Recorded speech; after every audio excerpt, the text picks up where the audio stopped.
महाराज जी के आज के विशेषांक में रक्षा सूत्र परिवार के सभी सदस्यों का हार्दिक स्वागत है। बाबा जी के भक्तों को राम राम। बाबा जी के बारे में वे कुछ भी नहीं बताते थे, क्योंकि बाबा जी को यह पसंद नहीं था कि कोई उन चमत्कारों का वर्णन जो उनको लेकर घटित हुआ था अथवा वे संत बाबा जी का कितना सम्मान देते थे उनके सामने करें।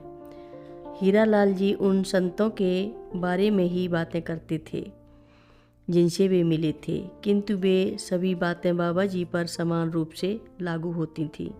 हमारे साथ बैठे जब वे बातें कर रहे थे, तभी एक दिन उन्होंने बताया कि हेड़ा खान बाबा हवन घी के साथ न कर पानी से किया करते थे।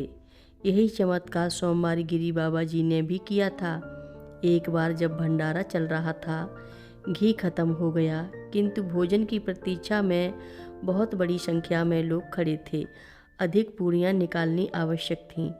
रसोइयों और भक्तों की समझ में यह बात नहीं आ रही थी कि भक्तों को बिना भोजन कराए कैसे इस विपत्ति का सामना किया जाए।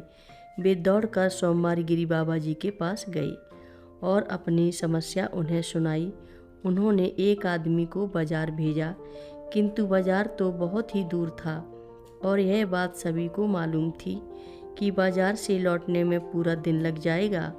उन लोगों की असहाय अवस्था देखकर सोमवार गिरी बाबा ने उनसे कहा कि निकट की नदी से जाकर खाली टीनों में उसका जल भर कर ले आओ और हमें यह वचन दो कि घी आते ही नदी को उसका जल वापस कर देंगे।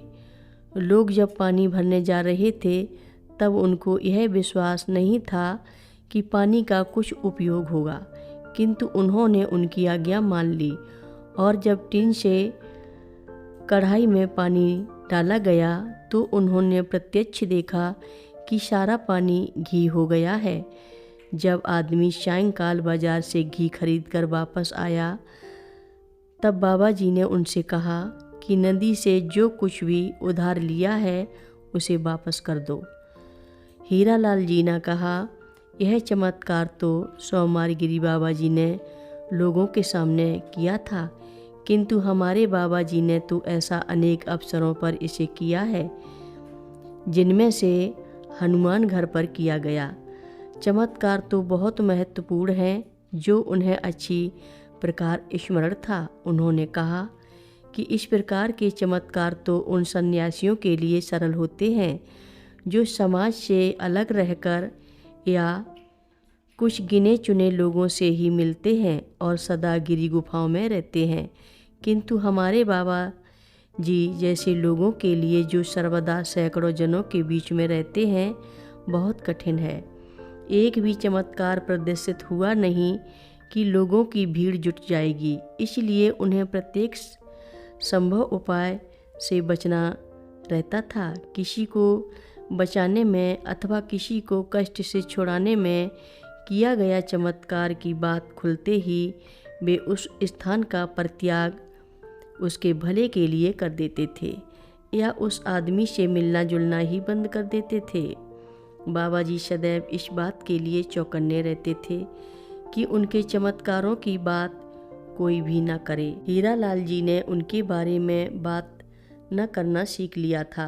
वे अपने को बाबा जी का कितना भी प्रिय समझें, उन्हें यह सदैव भय रहता था कि कहीं उनको परित्यक्त न कर दिया जाए। इस विषय में बाबा जी का कोई मित्र या प्रिय नहीं था। बाबा जी सभी के लिए दयालु और उनको प्रिय थे, किंतु अवज्ञा के प्रति बड़े कठोर थे।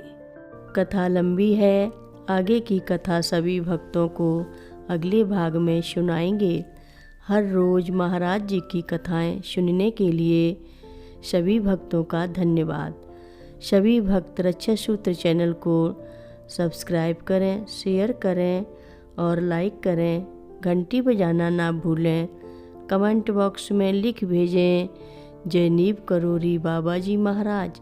सभी भक्त मिलकर बोलो, नीव करोरी बाबा जी महाराज की जय बोलो। कैंची धाम की जय बोलो। सिद्धि माता की जय जय बोलो।